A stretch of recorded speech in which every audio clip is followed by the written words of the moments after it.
ఆఫీసర్లకు బద్ధకం ఎక్కువయ్యి పబ్లిక్కి ఓపిక తక్కువైనప్పుడు ఇటువంటి ఇన్సిడెంట్లు జరుగుతుంటాయి. చూడండి.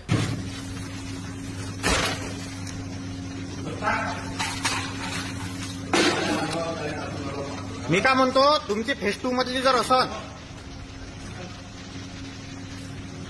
మహారాష్ట్రలో అమరావతి పక్కన ఉన్న కర్తాలే గావ్ల సబ్ స్టేషన్లో జరిగిన ముచ్చటిది. వీళ్ళ ప్రాబ్లం ఏంటిదంటే 2-3 రోజుల నుంచి కరెంట్ ఊకే పోతుందంట. ఫోన్ చేసి చెప్తే రెస్పాన్స్ లేదని చెప్పేసి సబ్ స్టేషన్కి వచ్చిర్రు. ఇక్కడ ఆఫీస్లో వచ్చి కంప్లైంట్ కూడా ఇచ్చిండ్రు. కంప్లైంట్ ఇస్తే కూడా ఆయన రెస్పాన్స్ చక్కగా లేదు, ఆయన ఇచ్చిన ఎక్స్ప్రెషన్ బాగలేదని చెప్పేసి వీళ్ళు ఇట్లా సబ్ స్టేషన్ మీద పెట్రోల్ పోసి తగలబెట్టారు. ఈ రోజులలో కరెంట్ లేకపోతే ల్యాప్టాప్లు పనిచేయవు, టీవీలు పనిచేయవు, ఇంట్లో మిక్సీలు పనిచేయవు, మోటార్ పనిచేయకుంటే నీళ్లు రావు, ఇట్లా అన్ని పనులు ఆగిపోతాయి.